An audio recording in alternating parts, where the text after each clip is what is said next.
This show is produced by the Hartman Media Company. For more information and links to all our great podcasts, visit hartmanmedia.com. Welcome to the American Monetary Association's podcast, where we explore how monetary policy impacts the real lives of real people and the action steps necessary to preserve wealth and enhance one's lifestyle.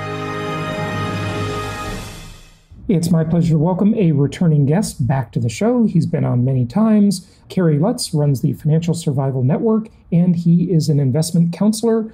Kerry, welcome back. How you doing? Hey, everything is good. I'm just really social distancing myself.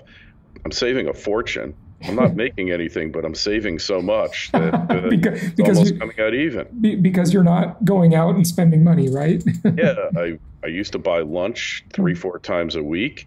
I'd go out to dinner 3 or 4 times, and I'd still like to do it, but the government has told me that I cannot. So I just have to sit home and join the economic downturn. Yeah, you know, The Economist, which I'm sure is a magazine you read to some extent at least, the cover of The Economist magazine was so fitting. It had a picture of the Earth as seen from outer space with a closed sign hanging on it. And it's absolutely crazy to me. I still got to mention it, that just a week and a half, maybe it was 2 weeks ago, Mnuchin said that we may or may not enter a recession. Are you kidding me? You can't close the global economy down and expect not to be in a recession. That's just absolutely nuts to say something like that. But you're interviewing people all the time on your show, Kerry. You know, just what do you make of things? I'll ask you just a very general question. Take it wherever you like. Yeah, well, you can't shut down the global economy even for 90 days and then not expect to have a major recession, if not a global depression. China is opening up now, supposedly, but who are they going to sell their stuff to when all of their markets are closed? So they've been out for 3 months. Now they have to wait for the rest of the planet to catch up. So they're out for 6 months. This is the stuff that revolutions are made of, because they had kind of a devil's pact with their people. We'll keep the economy growing. We'll keep you fed and clothed and housed, and you just let us do whatever we want and let us do our totalitarian thing. And now that compact, that deal with the devil, is over. And where do we go from here? And when you say that, you're talking about the Chinese people and the Chinese government, Yes. their perspective. And yes, China has always been extremely sensitive to civil unrest because, you know, the promise of communism and socialism is that the people will get their free stuff. And of course, it's not free. You got to work. But centrally planned governments and economies, that's kind of the deal they make, right? But the people have to behave themselves. And this is the stuff revolutions are made of. So China is coming back online to some extent now. It seems though their infections have peaked. And they're going to get back to work here before we do, because the disaster came later to the U.S. and to Europe. Yeah, so they're coming back on, but they got nobody to sell anything to. Orders are being canceled left and right. I mean, the amazing thing is, Amazon supposedly hiring 100,000 more people to sell more Chinese stuff. I just don't know how this is all going to work out, but obviously it's going to really spur nationalism when you see the EU, the countries that comprise the EU, putting border controls back on to keep infected people out. Now, wait a sec. I gotta just comment on that. Imagine that, people. Countries have the right to have borders. Wow. Haven't we been talking about that the last 3 years as everybody's hating on Trump? You know, I mean, this is like, oh, gosh, you know, it's absolutely ridiculous. Of course, countries have the right to protect their borders. And yes, I do think the world is going to become more isolationist. Yeah. For better or worse. Yeah. No doubt. And you look at the, you know, I know it's been beat to death, but the whole thing with antibiotics in the U.S., production has been outsourced to China. That's obviously going to change. But, you know, we're in a situation here where the world central banks and governments are going to be giving out helicopter money and literally dumping money on the people from helicopters. And this is not a good sign. I mean, it could conceivably be the death knell of the global economic system here. Now, what you mean by that is you mean inflation, possibly hyperinflation, right? Yeah. With a dumping, just you can't create money out of thin air and expect not to ultimately have inflationary pressures. Yeah, you can create money out of thin air, but you can't create wealth out of thin air, and that's what they fail to get. Because just because the quantity of money goes up, the goods and services that represent the purchasing power of that money are not going up, they're going down. Now, I'm not saying that there's going to be inflation, because it could very well turn deflationary. I mean, we look at the stock markets of the world, lost $25 trillion in value. So that's asset deflation. Yes. Yeah. That will translate into lower purchases, cutting back on spending. And, people, you just have to look at the travel system here. The travel network, if you will, has been totally decimated in 6 weeks' time. And it happened so quickly. This is such a sharp V-shaped recession. It looks like they're not going to bail out the cruise ship industry or the cruise industry, which, by the way, I agree with. I mean, I don't really agree with any bailouts generally philosophically, although, practice and philosophy can differ, and I'll be the first to admit that just from my own perspective. But, these cruise ships have been evading American taxes, yet the U.S. is their biggest market for customers. And, they set up offshore and they hire offshore workers, and, they skirt the tax system in the U.S. and then expect a bailout. Give me a break. They don't deserve it. If you want to bail out from the U.S. government, then pay into the U.S. government. Okay? If you want welfare from the U.S. government, pay into the U.S. government. Otherwise, go get your bailout from the country where your ship is registered or where your company is registered. Maybe some of these companies that use the Ireland or the Dutch or the Philippine, or the whatever tax haven they're using, right? They can get them to bail them out. See if those countries give them bailout. Yeah, like the Netherlands or Panama. Right. Yeah, I'm sure Panama is really going to bail out Carnival Cruise Lines. Yeah. And look, I go to Boeing, and to me, and all of these industries, the airlines, between the airlines and Boeing, they bought back since 2012, and this is according to Wolf Richter, Wolf of Wall Street, I think is his site. They collectively bought back $90 billion of their shares, and Boeing needs $60 billion now. Boeing had bought back $45 billion worth of their shares. They're in the situation they're in because of bad management. So I had published the taxpayers' bailout Bill of Rights.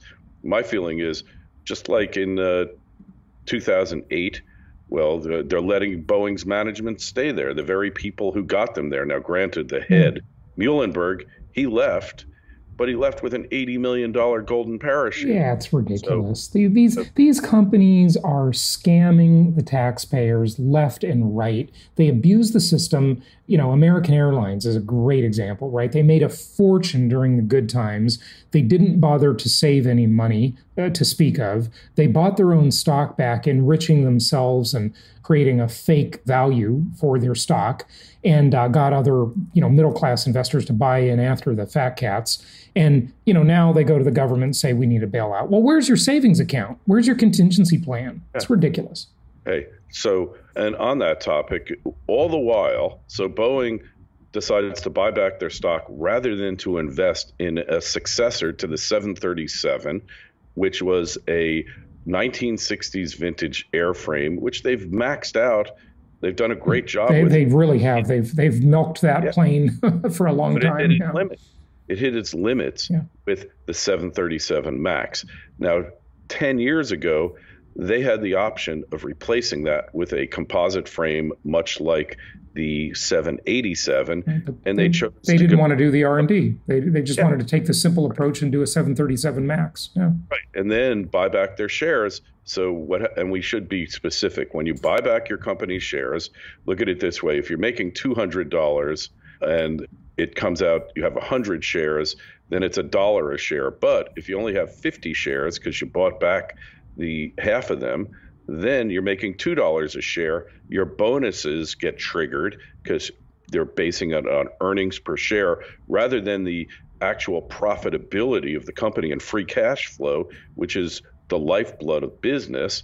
And these people walk away. The year before, Muhlenberg in, I think, 2018, he walked away with 30 million. And this is a guy that destroyed the company. So him and his cohorts on the board and management all did this. They should all be expelled from the company for life. I had a few other things in there, like no moratorium on lobbying any government at any level if you take our money, and other things like bonuses don't get paid, disgorgement of prior bonuses that have... And what you're talking about is the taxpayer bill of rights. If the company accepts a bailout, exactly, these should be the rules under. You didn't really set that up for the listener, I don't think. So, right. Yeah, yes. I wanted to give them the context of what you're talking about. No stock buybacks. That's what I say. That's what Mark Cuban was out saying. Yeah. And because from 2012 to now, there were $4.5 trillion worth of stock buybacks. That inflated the stock market and helped put us into the mess that we are in now. And there's no economic justification for buying back your own stock except in the limited situation where your stock is selling for below book value. And then it becomes a good investment to a point. And there's been this orgy of buybacks going on. And really, the Bible says in times of peace, you prepare for war. In times of war, you prepare for peace. And, in times of plenty, you prepare for famine. And in times of famine, you prepare for plenty. They just ignored this basic admonition of the Bible. And it's not religious. Right. It's just common sense. Yeah, it is common sense. Now they're in a hole. And we got to bail them out. And it's not like we're actually going to pay more in taxes. We're just going to create more currency units to do the job and hope that we don't have major inflation. Well, yeah, which of course we ultimately will. It takes a while to work its way through the system. But yeah, it's really something. Okay, so what's interesting too is that the Federal Reserve is now a bond buyer. And it looks like they're probably going to be a stock buyer soon if they get congressional approval. And the Fed is literally going to go into the market. And in addition to buying bonds, which is already kind of crazy, they're going to buy stock. I mean, corporate bonds I'm talking about, they're buying. Okay. So they're going to buy stock in companies to prop up the stock market. Yep, exactly. And that's, Trump, before he was president, said the stock market's a bubble. After he's president, he's taken credit for the rising stock market and everyone's portfolios going higher. Now that it's gone down, it's COVID-19's fault. It's not his. But you can't you live by the stock market, you die by the stock market. Yeah. And you can't blame, if it wasn't COVID-19, it would have been COVID-20, or it would have been, the Spanish flu 2.0. Yeah, right. Or it would have been a war or something else. This balloon had to be pricked by something, and it was just COVID-19 in this case. Let's talk about that for a minute. So just do a thought experiment with us for a moment, listeners. Let's just assume that the COVID-19 thing, and I'm not saying this, I'm just saying this as a thought experiment. So relax, people. I know some people are believers and they're really worried about it. And, I kind of fall into that camp a little bit. Some people think it's a massive overreaction. It's a fake. It's a conspiracy. It's not really that big a deal. It's like the flu. Okay, so you got these two sides, diametrically opposite ends of the spectrum, right? But let's just go with the people who think it's no big deal for a moment, okay? Now, if this thing comes along and, let's assume it's not really that big a deal, okay? But the government or governments of the world, knowing that they've been totally irresponsible all these years, they've spent too much money, they've inflated these giant bubbles, we're in the everything bubble, and instead of having another great financial crisis like we did last time around, which, all the corporations and the governments got the blame for that, rightfully so, but of course nobody got any jail time, sadly. Now they get to blame it on coronavirus. So it's a very convenient excuse. And they just shut down the economy for a short time and say, oh, well, this is the reason we need more control of your lives. We need to pump in money into the system. We need to paper over our sins from the past 12 years, or really the last 5 decades to an extent too. That is this is a convenient time for this to happen, because everybody was talking about the bubble popping anyway, right? Before this. Yeah, and the whole thing is, it's very hard for people to know and appreciate that they're in a bubble when they're in the bubble. Right. It's only after it pops and you say, oh, that was a bubble. Yeah. But for the people who got it before, they cleaned up. Mm-hmm. And you didn't need to be Nicholas Taleb to clean up on this. That's the Black Swan, right? Yeah. The Black Swan book, yeah. Yeah, you could do it in other ways, just by various things, by living beneath your means, by investing in assets that are kind of mandatory, like single-family homes, that type of thing, and in gold, which was the best performing asset for the past year and a half after the debacle that took place in the stock market. Kerry, what do you make of all these sudden CEO resignations? And right at the time that the financial markets finally sort of recognized coronavirus as a real threat, all of these CEOs just resigned their posts. They just, the Disney CEO and a whole bunch of others, they just left. I mean, that was shocking. Not that many people are really talking about this. Well, did they see something we didn't, or what? Well, a lot of it was the Me Too thing, supposedly. There's probably guys seeing it coming and want to get out at the top. It always makes sense to get out at the top than get out at the bottom. Like Jack Welch. He got out right at the top of GE. 3 years later, the company's in the dumps. Yeah. Well, and even the Federal Reserve level too, not just the big corporations, but Alan Greenspan resigned at just the right time. Yeah, exactly. Yeah, right. Yeah, they do. But the question is more of, they obviously knew we were at the top. They must have known something. That's what people are saying. They must have known something that general public didn't know. Obviously, if you're the CEO of a big giant corporation, you have information that the hoi polloi doesn't have, right? Yeah, of course. Yeah, right. But any thoughts on that? Though? Well, I don't know what they knew.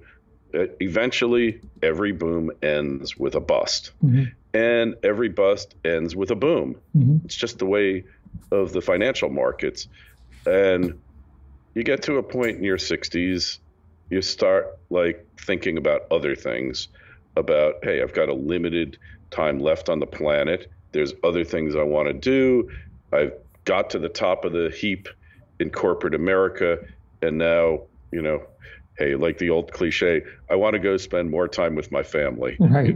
Well, you're getting to spend a lot of time with your family now that everybody's in isolation here, right? Right.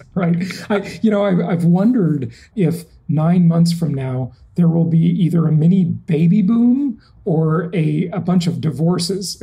I don't know which, Or both. Or both, yeah. A lot of adoptions. Right? Yeah, who knows? Who knows what will happen? Well, you said that the end of every bubble ends with a boom, and I think that's true. I like this idea that expansions create millionaires, but recessions create billionaires. And if you look back through we don't have to look back to the Great Depression, okay? We can just look back 10 to 12 years ago to the Great Recession and look at all of the wealth that was created coming out of that. But when we were in it at the time, and I remember it well because, it wasn't that long ago, 10 to 12 years ago, it felt like the world was ending. It felt like everything was over. Asset prices were just collapsing. It was absolutely monumental, and it was much more slow than this has been. This has been very sudden, this one, obviously. But look at all of the new ideas, the new businesses, the new successes that were created out of that. I wish I had a list of examples. I know they're there because I remember thinking about a lot of them over the past 10 to 12 years. A lot of opportunities come out of these times, right? Oh, absolutely. You know, that old cliche, more millionaires were created in the Great Depression than at any other time in history. Yeah.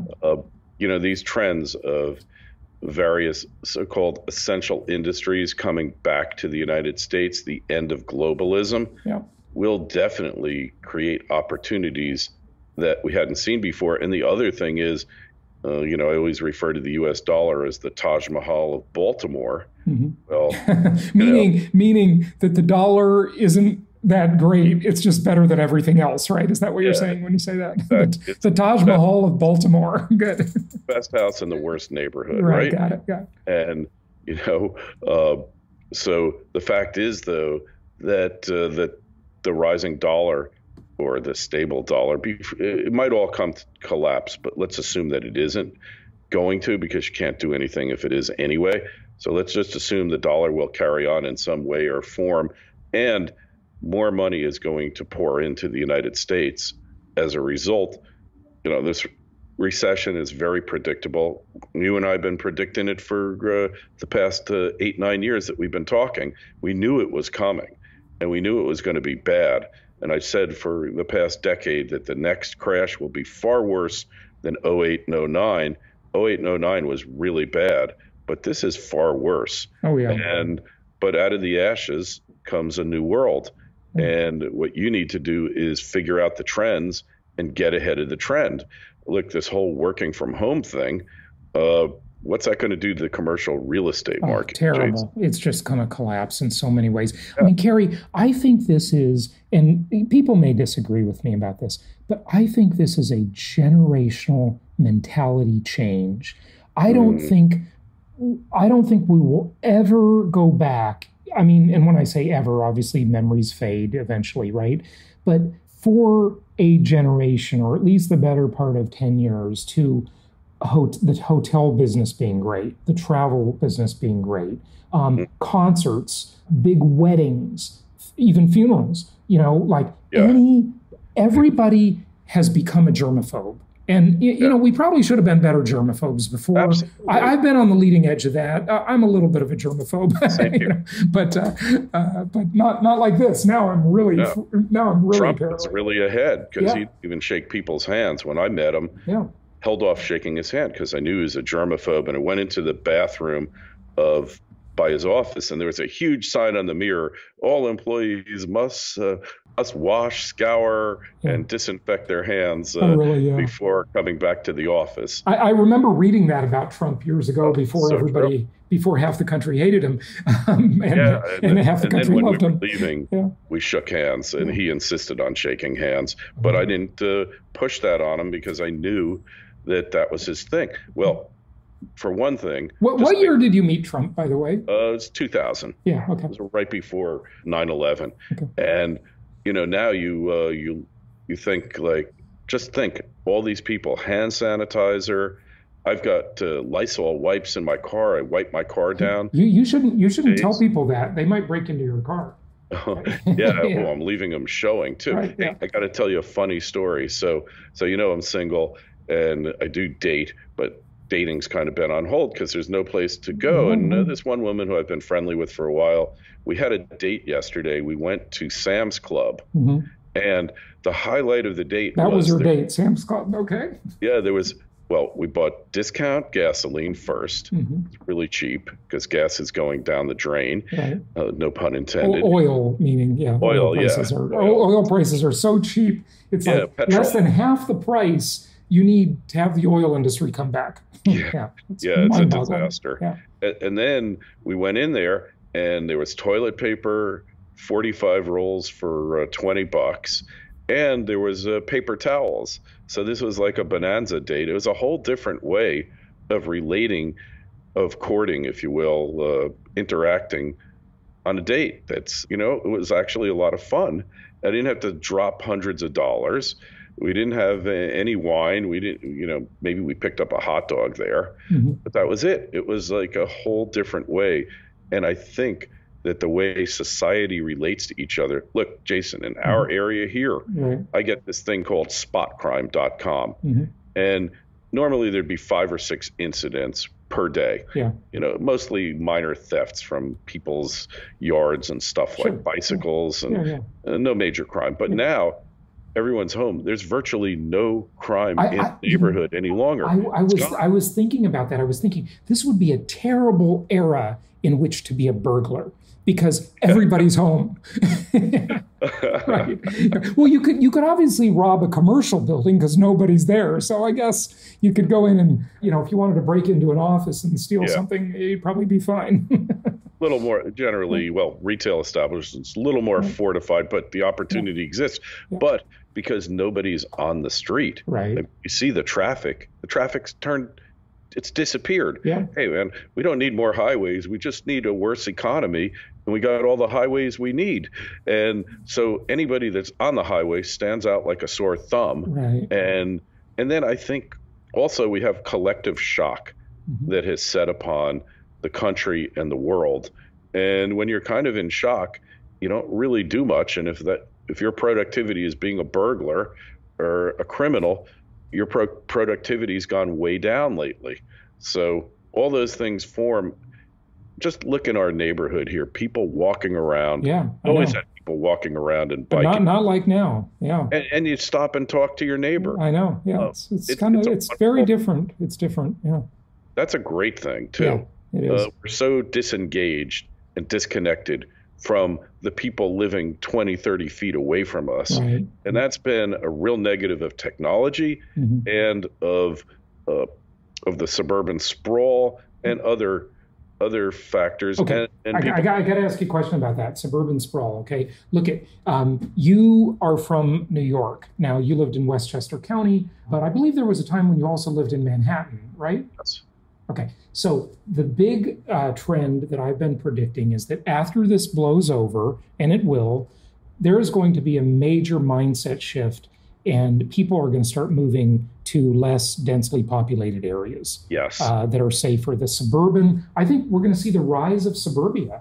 I really think suburbia is coming back. I don't think rural areas, some will obviously, but suburban is a good choice. You can socially distance, people are going to be worried about the next pandemic because another one will come after this. It's just the way of things.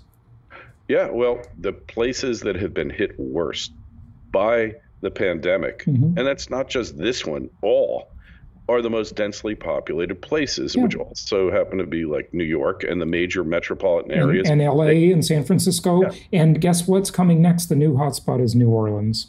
Oh, well, that place it's a mess. In more ways than one for 100 years. But, you look at it, all of the cities, states, et cetera, that are hit the worst, especially New York, are people with the states with the highest population density.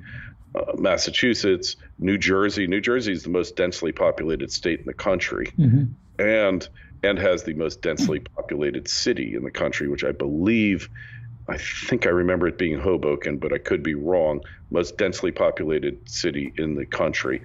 And then you look in China, where it's spread like wildfire. It's super dense. Yeah. And Italy is very dense. European cities are very dense. Suburbia, the idea of suburban living is a uniquely American idea.